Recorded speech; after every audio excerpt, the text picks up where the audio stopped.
நாளைய தினத்தை குறித்து பயமில்லை.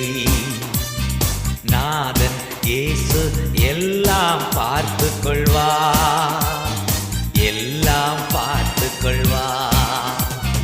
நாளைய தினத்தை குறித்து பயமில்லை.